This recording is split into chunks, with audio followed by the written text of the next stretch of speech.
Johns Hopkins Medicine. Known for groundbreaking research, teaching, and medical care.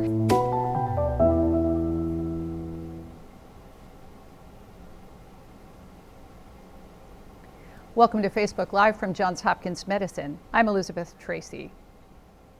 And I'm Lisa Maragakis. I'm an infectious disease physician and the Senior Director for Infection Prevention for the Johns Hopkins Health System. And I'm Aaron Millstone, a pediatric infectious disease physician and epidemiologist at the Johns Hopkins Hospital.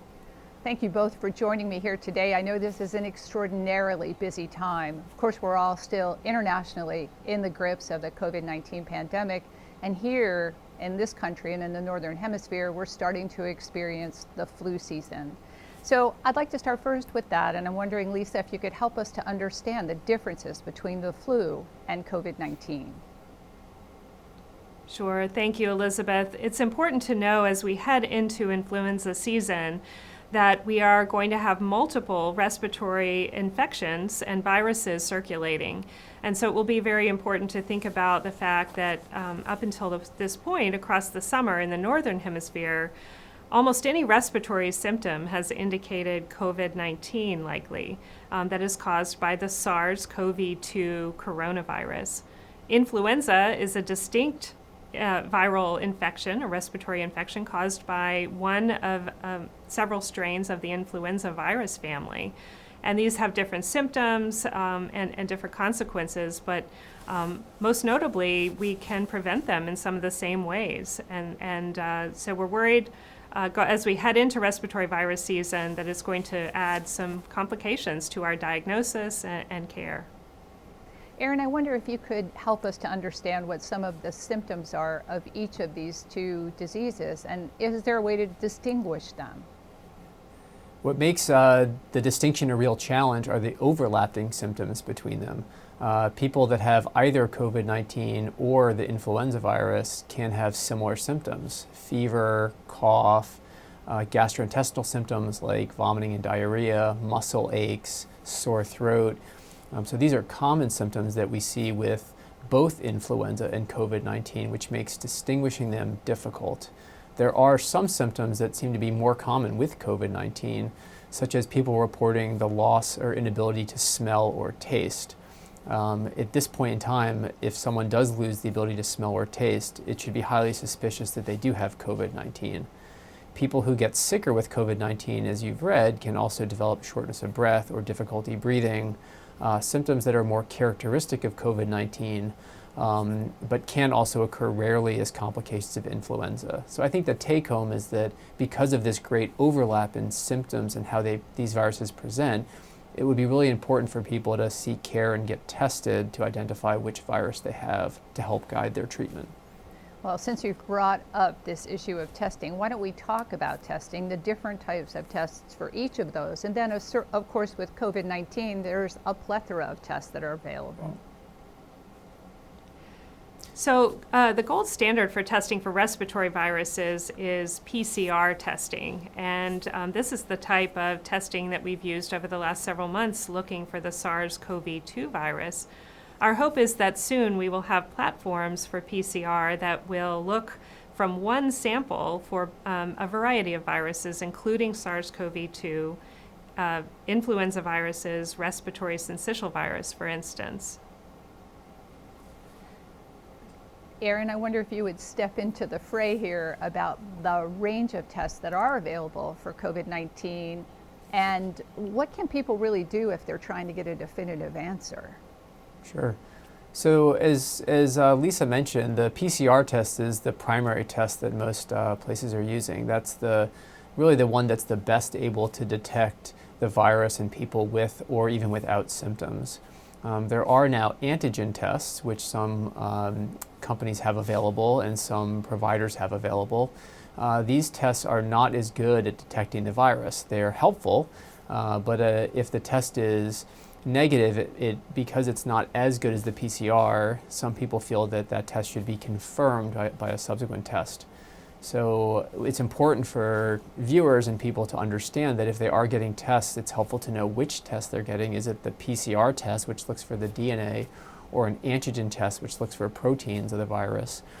to determine whether or not, or how to help them interpret that result and decide if it's enough to really answer the question, do they have the infection or not?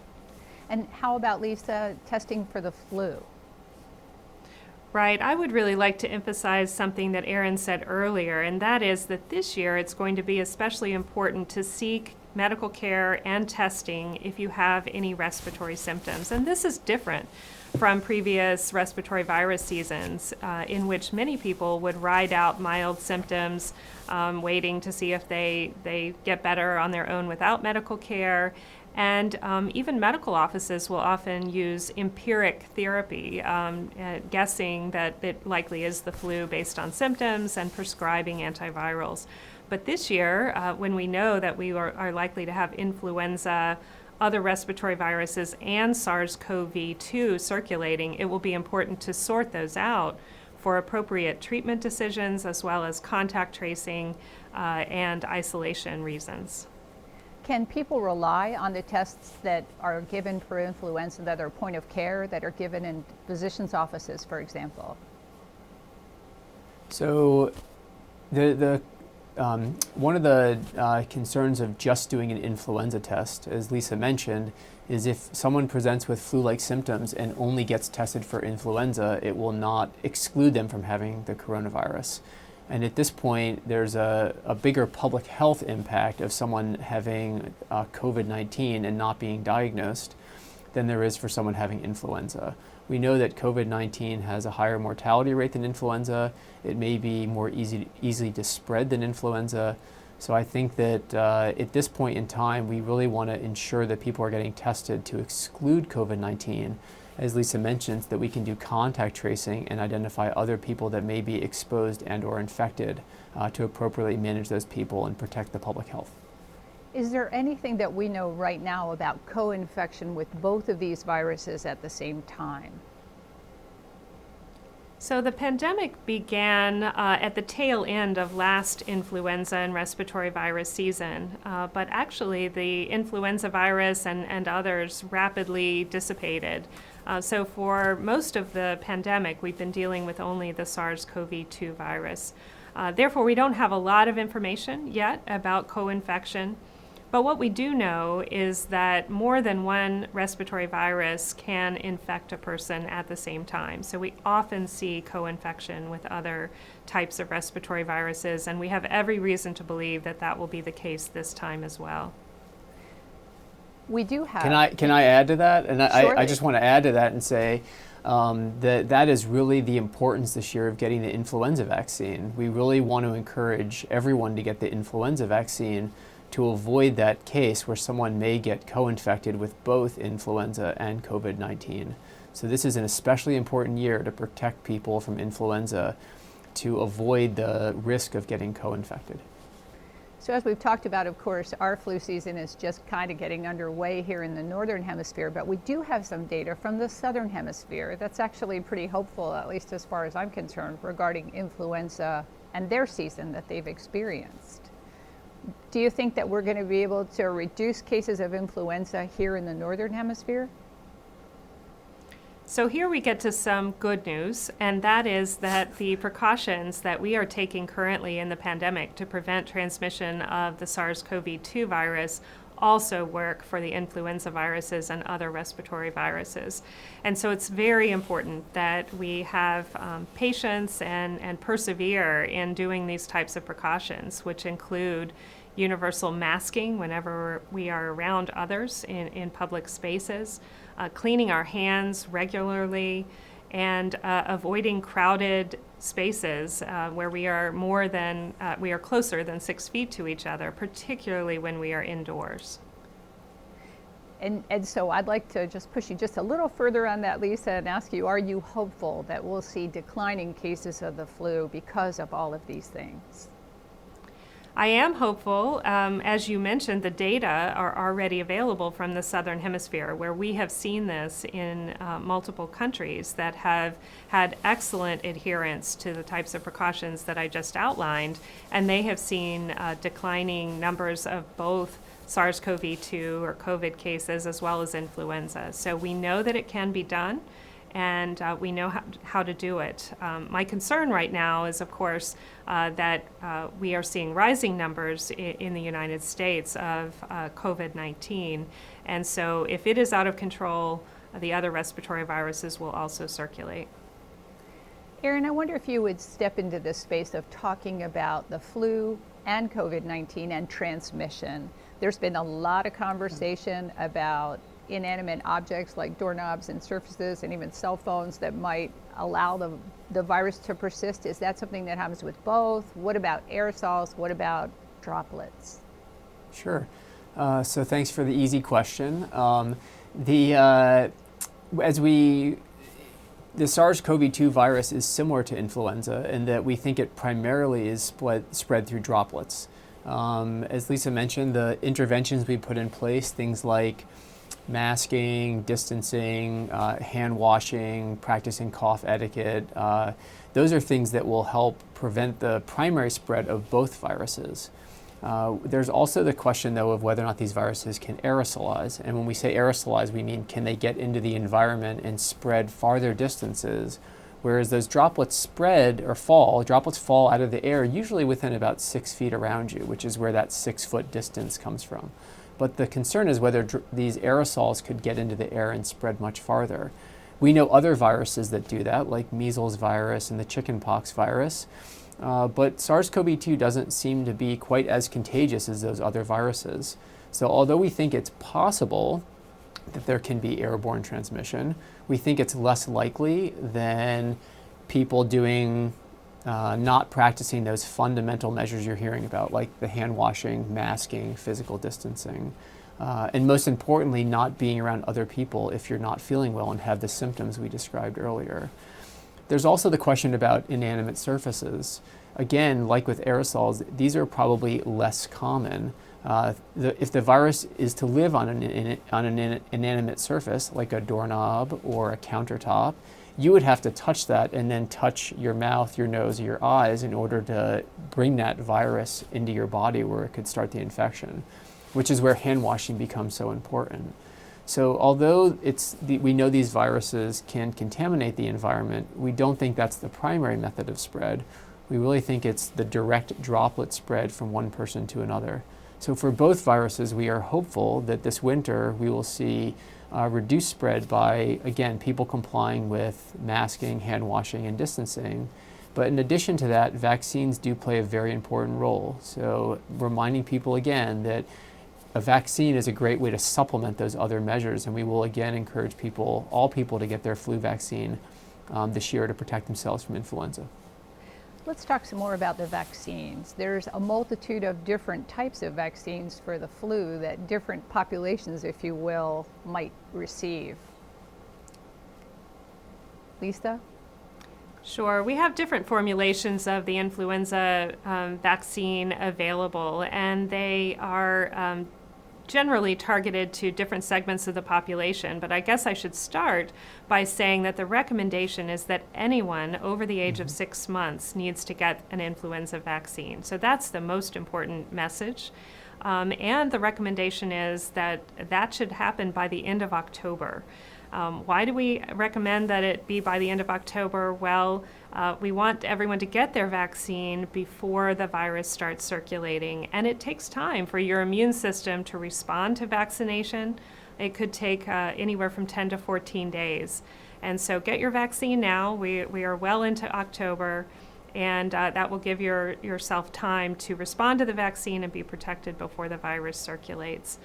As you said, Elizabeth, there are different formulations of the vaccine. Most people don't need to concern themselves too much with this, but I will highlight that there is a high dose formulation that is most appropriate for older individuals to help boost the immune response to the vaccine. One of our listeners says, go ahead. No, I was going to add two things, because one question we've gotten is, do people need to get a second vaccine this year for influenza? And the only time that people get a second dose of the influenza vaccine is if it's the first time they've ever received the vaccine. So that's usually in children when they're getting their first dose. they would get a second dose during the same season. But you only need to get 2 doses if you've never had the flu vaccine before. And the other question we've gotten is it safe, or will you be able to get the coronavirus or the SARS-CoV-2 vaccine when it becomes available if you've gotten the flu vaccine this year? And getting a flu vaccine will have no impact on your ability to get the COVID vaccine when it comes out. So people shouldn't worry that getting a vaccine now or getting the flu vaccine now will in any way impact their ability to get that other vaccine when it becomes widely available. One of our listeners has written in and asked, what about people who are obese? Should they get a second flu vaccine because of their body weight?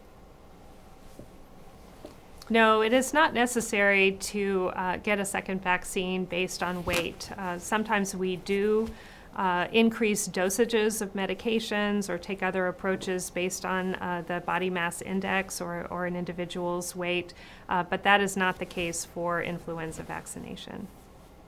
So one's enough. One is enough, except for what Aaron said about children or individuals who have never had the flu vaccine. Yeah. One of our listeners has also written in and asked, let's talk about reinfection. And I think that's a huge concern. We've been seeing, of course, in the scientific literature that reinfection with SARS-CoV-2 can be an issue. How should we really be worried about that? Or how worried should we be? I think it's early to conclude on that at this point. As you mentioned, there have been a few 2 or 3 reports of people who may have had a true second infection with the virus. We don't know enough about those people yet to know whether they have a problem with their immune system that may make them susceptible to infections. But at this point, we think that, and we have more and more data, that when people get the virus, they develop antibodies to the virus. There have been a few recent studies showing that those antibodies are lasting 3 or 4 months after the infection, which is great news. So I think we are optimistic that people will not get reinfected with the virus, although it still is early to definitively say that reinfections won't happen. I would like to add to that and just caution those who have had the infection that it is important to continue the same types of precautions that we're recommending for everyone. So the physical distancing, wearing masks, cleaning your hands, because we just don't know the answer to this question yet. And you might actually still be shedding virus, and even if you're not in isolation precautions, and the possibility that reinfection or at least carriage, picking up the virus and carrying it and transmitting it to others is still possible. So until we know more, each of us, regardless of our past infection status, or if you get a serology and find out that you have some antibodies to it, we're still recommending that everyone practice the precautions. Thank you for clarifying that. Yeah. Would you also Completely recommend agree. that if somebody suspects that they do have a second SARS-CoV-2 infection, what should they do? If they suspect that they have a second infection or a relapse of some sort of a first infection, they should seek medical attention. Again, the testing is going to be important to identify what exactly is happening and if the virus is present, and that will have implications for isolation, contact tracing, quarantine of others. And so it's a very important time for each of us to not ignore or sort of live with respiratory symptoms, but to really take them seriously and seek out testing, even if you've had it before. I'd like to hear both of you then talk to me about a potential vaccine for SARS-CoV-2 and what your thoughts are on the timeline and efficacy and all those other issues surrounding vaccinations. And Aaron, you want to start with that one? Oh boy, sure. So there, as you know, there are many vaccines in the pipeline, which is great. It's great that there are lots of options, hopefully coming to the market. We are hopeful. Again, I use the term hope because right now we don't have a lot of evidence. We have some early studies showing that the vaccines, some of these early vaccines are immunogenic, meaning when they're given to animals or people, the body responds to them in the same way we would hope a vaccine would to protect you. But we don't know yet whether that vaccine in making the body's immune response will then protect you from exposure when you get exposed. So we still have more to learn about whether these vaccines will, in addition to having people make antibodies, whether they also will prevent you from getting sick when you get exposed to someone with the SARS-CoV-2 virus. So I think similar to what Lisa said about if you've had the infection or if you have evidence of antibodies, still being careful when you're around other people. I think at this point we're still going to have to be careful even after the vaccine to make sure that people still aren't at risk of getting the infection. I have not heard of any imminent plans for release of the vaccine in the next few weeks or even few months.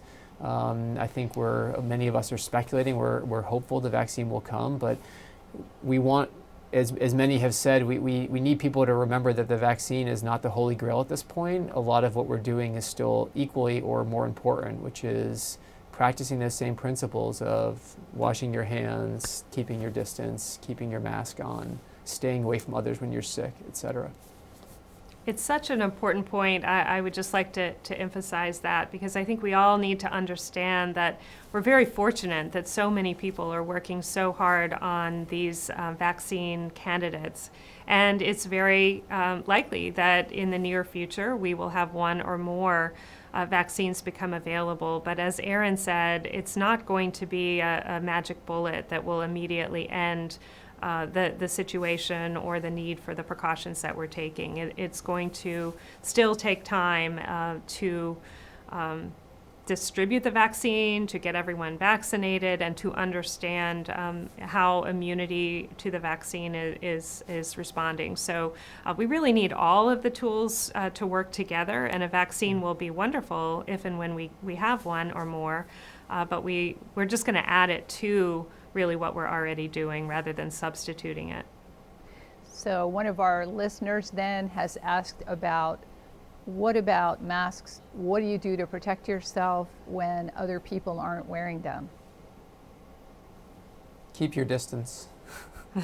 Keep your distance. I would avoid people as much as possible if they're not wearing a mask. Right now it's just not safe. And this reminds me of something I think we haven't touched on yet, and that is the size of gatherings. And we believe this is important because of the way that the SARS-CoV-2 virus tends to spread. And this is another difference with influenza, where we really see prominent examples of what we call super spreader events. And we're not sure exactly why certain viruses do this, but the first SARS-CoV-1 virus did it as well. And what we think happens is that a group gathers together, and if they have the unfortunate circumstance of having someone in their midst that has a high viral load, a lot of virus that is being shed, and the perfect conditions of being indoors, Erin alluded earlier to the possibility of airborne transmission, particularly if those individuals are talking or singing or shouting, and the airflow dynamics are just right, we have super spreader events. And what that means is that large numbers, potentially tens or even hundreds of people, can contract the virus at that one event. And this means that a strategy of limiting the group size can also greatly interrupt transmission in communities. And Lisa also mentioned indoors. We know that indoor environments are higher risk than outdoor environments. When you're outside, there's wind, there's more air circulation and flow. So keeping things outdoors as much as possible is going to be especially helpful. And that's been seen. I mean, if you think of why there's so much concern about indoor eating or going to indoor bars, those tend to be louder environments where people are not masking, and they tend to be raising their voices to speak above the noise in the background, and there isn't as much airflow. So masking is going to be very important, and as thinking of the points that Lisa mentioned about the environment that you're in and whether it's more conducive to the spread that may put you at risk. We're going to take one more question from one of our viewers, and that is back to the flu vaccine. This viewer confides that, oops, haven't had a flu vaccine in years. Should I still get one? Yes. Absolutely. Now that was unequivocal. So thank you both very much for joining me, and I'd like to extend my thanks, and I'm sure the thanks of many, for all of the work that both of you have been doing through this whole pandemic. It's truly been a yeoman's labor, and you have both stepped up to that plate. So I personally thank you, and thank you on behalf of everyone else. Thank you so much, Elizabeth. I'm glad to join you. Thank you. Yeah. And thanks to everyone who tuned in to listen. We appreciate it.